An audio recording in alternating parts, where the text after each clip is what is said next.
سلام بچه‌ها، وقتتون بخیر باشه. امیدوارم که همگیتون حالتون خوب باشه.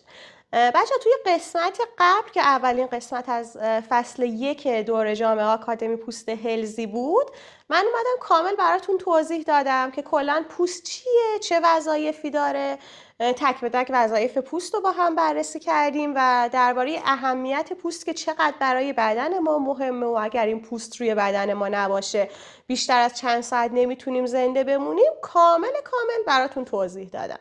حالا توی این قسمت میخوام کامل براتون توضیح بدم این پوستی که ما داریم از چند تا لایه تشکیل شده و هر کدوم از لایه های پوست چه وظیفه‌ای دارن، چرا هم مهمه که ما بدونیم پوست چند لایه است و هر لایه‌اش چه وظیفه‌ای داره و چه کاری انجام میده. به این خاطر که بچه‌ها توی فصل‌های بعد یه فصل داریم که تو اون فصل من کامل میام مشکلات پوست رو براتون باز میکنم. خب مثلا توضیح میدم، حالا مثلا درباره جوش توضیح میدم براتون، درباره اسکار، درباره چروک و کلی همه مشکلات پوستی رو با هم دیگه بررسی میکنیم و درباره راه درمانشون با هم دیگه صحبت میکنیم.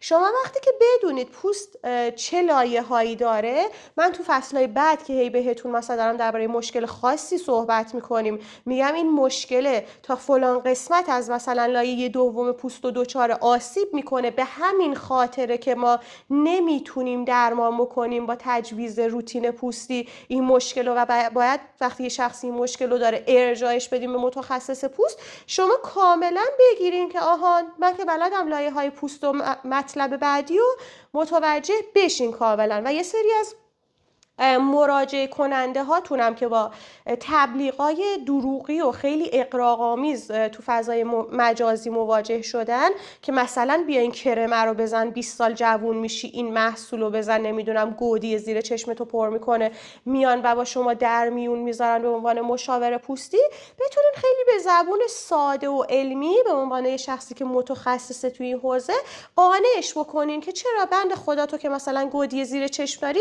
هیچ محصول پوستی نمیتونه این گودی زیر چشمتو برطرف بکنه، به این دلیله. برو عزیزم پیش متخصص پوست ازش کمک بگیر، اون کمکت میکنه که مشکل درمان بشه. هیچی، اینا رو گفتم که بدونین چرا باید لایه‌های پوست رو توی این قسمت بدونین. حالا بریم که بچه‌ها تک به تک لایه‌های پوست رو براتون توضیح بدم. به طور کلی این پوست ما 3 تا لایه اصلی داره. خب اسم لایه های اصلیشم از بیرونی ترین لایه حالا تا عمیق ترین لایه به ترتیب اپیدرم، درم و هیپودرم هست که تو این قسمت من کامل هر کدومش رو براتون توضیح میدم که چه کارایی انجام میدن. اول از همه بچه‌ها من یه مثالی براتون میزنم برای این 3 تا لایه و تک به تک لایه ها رو براتون باز میکنم. اگر در نظر بگیریم که پوست ما شبیه همین اتاقیه که من توش نشستم. خب این اتاق که من توش نشستم یه دونه زیرزمین داره که اسم این زیرزمینه هیپودرمه که از جنس چربی هم هست. یه فضای اتاقیه که من توش نشستم که این فضای اتاقه که یه سری ستونا هم داخلشه اسمش درمه و این اتاقی که من داخلشم یه دونه پشت بوم هم داره که از بیرونم حالا این پشت بوم دیده میشه، اسم این پشت بومم اپیدرمه. اینو با مثال این شکلی براتون گفتم که کامل تو ذهنتون بمونه. بریم از زیرزمین این ساختار پوستمون شروع کنیم. زیرزمین پوست یا همون عمیق ترین لایه پوست که اسمش هیپودرمه.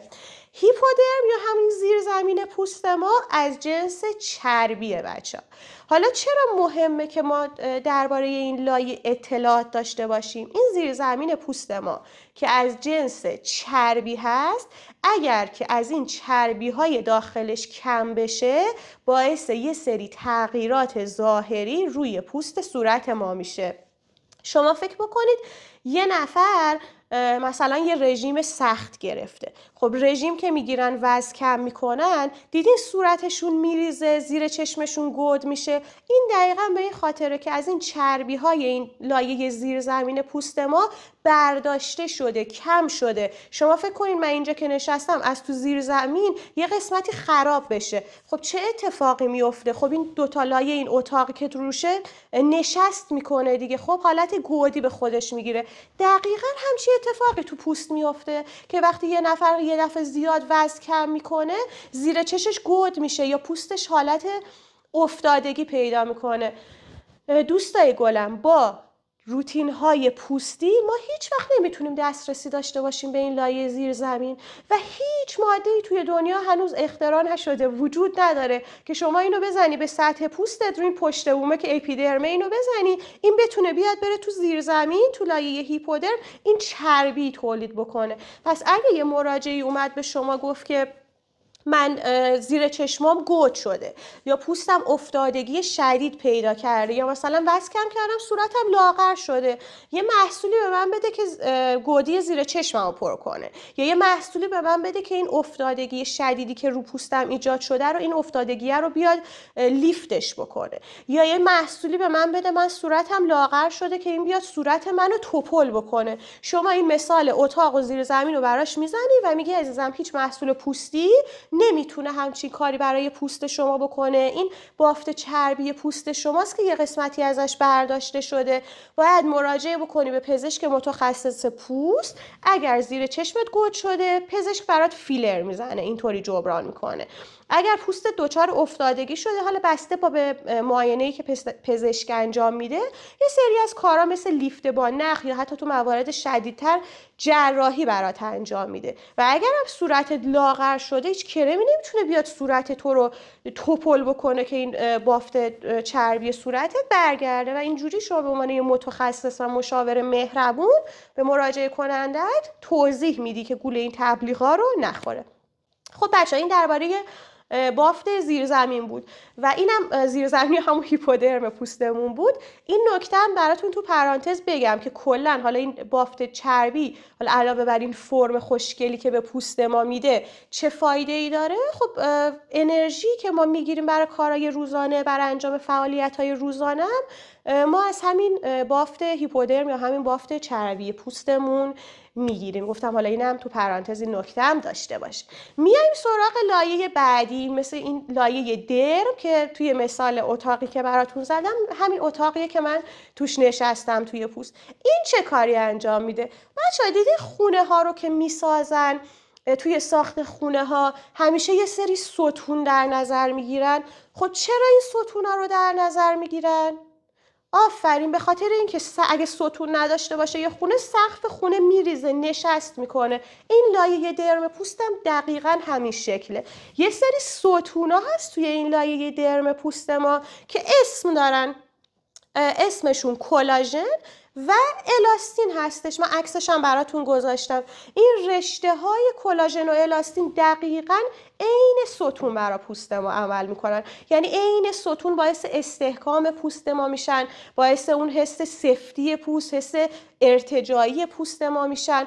حالا اگر که هر کدوم از این رشته های کلاژن و الاستین به دلایل مختلف که الان دلایلش هم براتون توضیح میدم یه آسیبی ببینن، یکی از این ستونا بشکنه، دچار آسیب بشه، خب چه اتفاقی میفته رو سقف که دیده میشه از بیرون؟ رو سطح پوست ما چی دیده میشه؟ چروک دیده میشه، شل شدن پوست دیده میشه. وقتی یه قسمت از پوست چروک میشه یا شل میشه، دقیقاً به خاطر اینه که این ستونه، این رشته کلاژن الاستینه توی قسمت از درم دچار آسیب شده، آسیب دیده توی این قسمت از پوست ما. خب ولی بچه‌ها چه عواملی باعث میشه که این ستونای پوستمون که همین کلاژن الاستین آسیب ببینه که پوستمون شل و افتاده و چروک به نظر برسه؟ یه سری از عوامل هست مثل نور خورشید. نور خورشید وقتی به پوست بخوره، وقتی مراجعه کننده ضد آفتاب استفاده نکنه، توی همون قسمت ها رشته کلاژن الاستین آسیب میبینه، پوستش چروک و شل میشه. سن که زیاد میشه، دوباره این ستونای پوستمون آسیب میبینه. یا یه سری اشخاص هستن یه دفعه وزن زیاد میکنن یا یه دفعه خیلی وزن زیادی رو کم میکنن. این همشون باعث میشه که این رشته های کلاژن و الاستین آسیب ببینه. بچه اما به عنوان اینکه شما قراره یه مشاور پوستی بشید، شخصی که مشاوره تخصصی درست به افراد بده، در رابطه با اینکه حالا ما به چه اندازه میتونیم اثرگذار باشیم با روتینایی که تجویز میکنیم برای شخص یا با کارهای پاکسازی پوستی که انجام میدیم رو لایه درم، در واقع بچه‌ها اثرگذاری اون تأثیری که میتونیم روی این لایه داشته باشیم کمتر از اون لایه اپیدرم هستش، ولی میتونیم با یه سری از محصولات که یه سری از ترکیبات خاص، یه سری اکتیوهای خاص توش هست، کمک بکنیم که این رشته های کلاژن، این کلاژن سازی تو پوست تحریک بشه و باعث تحریک کلاژن سازی توی پوست بشیم که من اینو میذارم توی قسمت مشکلات پوست، اونجایی که دارم درباره درمان چروک‌های پوستی و درباره جوانسازی پوست و درباره اکتیوهای جوانساز توضیح میدم، توی تک به تکش کامل براتون توضیح میدم که دقیقاً چه موادی و چه روش‌هایی، چه روتین‌هایی و چه روش‌های کلینیکی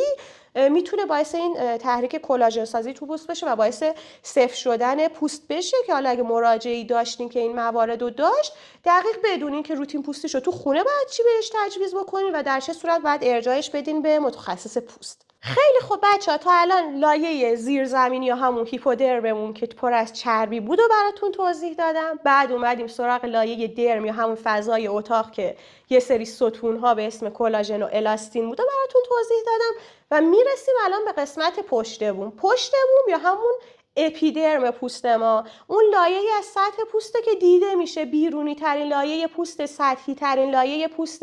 ما هم بیشترین کار رو بچه با لایه اپیدرم داریم، چون وقتی شما یه روتین پوستی تجویز میکنی برای مراجعه کنندت یا وقتی پاکسازی پوست رو پوستش انجام میدی، بیشترین اثری که این مواد و این کارا روی پوست شخص خواهد داشت با همین لایه اپیدرم پوست هستش. بیرونی ترین لایه پوست اپیدرم همین لایه پوسته که با چشم قابل مشاهده است. داریم میبینیم که یه سری اتفاقات توش میفته که من همش رو الان کامل براتون توضیح میدم. بچه بیرونی ترین لایه این پوست ما، بیرونی ترین لایه این اپیدرمه، لایه شاخی هستش. بچه این لایه همون لایه‌ایه که سد دفاعی پوست ما رو تشکیل میده. من تو قسمت قبلم براتون توضیح دادم، گفتم سد دفاعی پوست ما یا پوست ما شبیه یه دونه دیوار میمونه که این دیواره مثل یه سری آجرها شبیه همون سلول‌های پوستی ما هستن و اون ملات بین آجرها همون لیپیدها یا چربی پوست ما هستن که اینا با هم که سد دفاعی پوست رو میسازن، که سد دفاعی دقیقاً تو همین لایه اپیدرم پوست ما قرار داره که نمیذاره این یه سری موارد مهاجم مثل میکروب ها، مثل باکتری ها، این گونه های مهاجم رو نمیذاره به پوست ما وارد بشن که بخوان به پوستمون آسیب بزنن. این دیواره که حالا بچه روی پوست ما قرار داره یه سری سربازایی هم داره، یعنی فقط یه دیوار نیست، یه سری سربازایی هم داره که این سربازا میان اگر این بیرون یه میکروبی شناسایی کردن، یه باکتری شناسایی کردن، یه عامل مزاحمی شناسایی کردن، این سربازا میان اینا رو شناسایی میکنن و بعد پوست میاد یه واکنشی نشون میده در برابر این میکروب باکتریا، مثلا ملتهب میشه و بعد از اینکه خطر رفع شدم التهابش تموم میشه. این سربازایی که کمک میکنن به ایمنی پوست ما، یه سریاشون بچه اسمشون سلول های لانگرهانسه که همون سربازا هستن که کمک میکنن به ایمنی. این سلول های لانگرهانس هم بچه تو همین لایه اپیدرم پوست قرار دارن. اینو براتون گفتم که بدونین اگر که ما یه مراجعی داشتیم که حالا به هر دلیلی پوستش دچار التهاب شد، مثلا آلرژی داشت به یه محصول پوستی یا مثلا یه آسیبی به پوستش زده بود یا لایه برداری شدید، نمیدونم اسکراب شدید استفاده کرده بود، پوستش ملتهب شده بود، شما به عنوان یه متخصص تو این حوزه بدونید که التهابه دقیقاً توی همین لایه اپیدرم پوست قرار داره و اون سربازایی هم که اومدن تشخیص دادن یه عامل بیگانه‌ای داره وارد میشه و باعث التهاب در پوست شده، نهایتاً توی همین لایه قرار داره. یه مورد دیگه هم هست که دوباره مربوط به همین لایه اپیدرم هست که ما هم خیلی باهاش سر و کار داریم. بچه‌ها سلول‌های ملانوسیت هستن. سلول‌های ملانوسیت یه سری سلولا هستن که میان رنگدانه‌های پوست که حالا تو اصطلاح علمی بهش ملانین میگن هم میان رنگدانه‌های پوست رو میسازن. رنگدانه‌های پوست بچه‌ها چی هن؟ اصلا چه کارهایی انجام میدن؟ مثلا من آرامدخت پوستم این رنگه، مثلا پوستم روشنه. این به این خاطره که رنگدانه هایی که رو پوست من ساخته میشه از بدو تولد رو پوست من حالا بوده وجود داشته، این رنگدانه های پوست من این رنگی بودن، باعث شده رنگ پوست من این شکلی بشه. یه شخصی که سیاه پوسته به خاطر رنگدانه هایی که رو پوستش ساخته میشه پوستشون رنگیه. حالا من اینو برای چی بهت گفتم دوست گلم؟ به این خاطر که یه سری مراجعه کننده بهشون برمیخورین که علاقه شدیدی به این دارن که سفید بشن. خب میان به شما مراجعه میکنن، میگن یه کرم به من بده، یه محصول پوستی به من بده، یا یه کار پاکسازی پوست رو پوست من انجام بده، من میخوام سفید بشم. حالا از بدو تولد شخص پوستش تیره بوده، پوستش سبزه بوده. بچه هیچ محصول پوستی نمیتونه بیاد باعث این بشه که شما رنگدانه‌ای که رو پوستت ساخته میشده رنگ تیره بوده، رنگ قهوه‌ای بوده، یه دفعه شروع کنه رنگ روشن ساختن. شما اینو برای شخص توضیح میدی که عزیزم اگرم من یه روتین پوستی به شما دادم که حالا مثلا روتین پوستی روشن کننده است، صرفاً به این خاطره که اگه تو حالا مثلا تو طول زمان تو این عمری که کردی یه آسیبی به پوستت خورده که این باعث شده پوستت تیره تر بشه یا لک بشه، این میاد کمک میکنه اون تیرگی درمان بشه. اگه نه هیچ محصول پوستی باعث نمیشه تویی که سبز به دنیا اومدی یه دفعه رنگ پوستت برگرده سفید بشه. اینو علمی براش توضیح بدین که کاملا قانع بشه، خودتونم در جریان باشین. اما یه سری محصول پوستی هست بچه‌ها، یه سری ترکیبات، یه سری اکتیوات تو محصولای پوستی هست که اینا میتونه بیاد تاثیر بذاره رو رنگدانه ها. اما چجوری اثر میذاره؟ مثلا یه شخصی داریم، یه مراجعه کننده ای داریم، میگه من زیاد تو معرض نور خورشید بودم، ضد آفتابم استفاده نکردم، پوستم لک شده. این لکه چرا به وجود اومده؟ به این خاطر به وجود اومده که نور خورشید خورده به پوست شخص، این رنگدانه ها خواستن محافظت بکنن در برای نور خورشید از پوستش، اومدن پیش همدیگه جمع شدن. این رنگدانه های زیادی رو پوستش ایجاد شده، این جمع شدن رنگدانه های پوست پیش همدیگه باعث ایجاد لک شده. اون محصولات روشن کننده، ترکیبات روشن کننده میتونن بیان روی این لکه اثر بذارن، روی این رنگدانه اثر بذارن. ما با استفاده از یه روتین روشن کننده به شخص کمک بکنیم که لکش برطرف بشه، یا مثلا حالا به خاطر به فرضی آسیبی که به پوستش خورده، پوستش تیره شده، کدر شده، میتونیم بیایم کمکش بکنیم که این پوستش روشن بشه. اگه نه ماهیت رنگ پوسته شخص که با اون رنگ پوست به دنیا اومده رو ما نمیتونیم بیایم تغییرش بدیم. حالا اینم داستان رنگدانه ها بود که توی لایه اپیدرم پوست بود که گفتم براتون کامل توضیح بدم که در جریانش باشین. خیلی خب بچه ها، یه جمع‌بندی هم براتون بکنم که حالا تو ذهنتون جمع بشه این مطالبی که گفتیم. کلا اومدیم توی این قسمت لایه های پوست رو توضیح دادیم، گفتیم پوست 3 تا لایه داره، یه زیر زمین داره، یه دونه محوطه اتاق داره، یه دونه پشت بوم داره که زیر زمین که عمیق ترین لایه پوست بود اسمش هیپودرم بود، لایه وسطی که یه سری ستونای کلاژن و الاستین داشت که باعث استحکام این ساختمان پوست ما میشد اسمش درم بود، و یه لایه رویی پشت بوم داشتیم که لایه‌ای بود که حالا هر روتینی ما تجویز می‌کردیم بیشترین اثر رو روی اون لایه داشت که اسمش اپیدرم بود.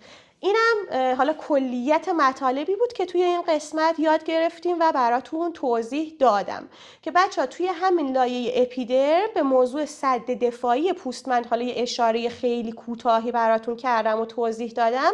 این سد دفاعی پوست توی مشاوره‌های پوستی که به شخص میدین و توی حالا مشکلاتی که پوست شخص داره و میخواین راهنماییش بکنین خیلی نقش مهمی داره که شما اطلاعات خیلی خیلی کامل تری درباره این موضوع داشته باشید.